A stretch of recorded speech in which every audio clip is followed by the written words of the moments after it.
Vill ni se något skumt? Ja, då ska ni följa med.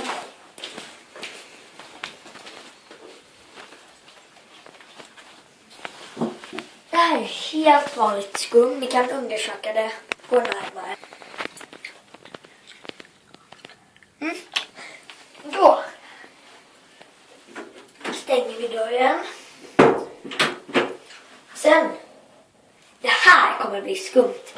Varning, testa inte det här hemma.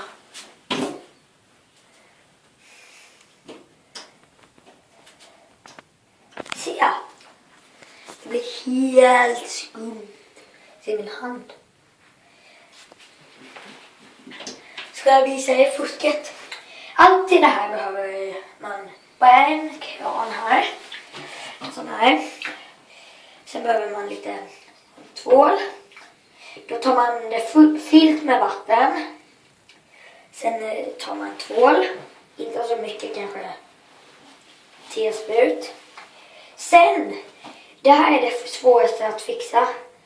En en pinne som lyser. Och den ska lysa den färgen man vill ha det.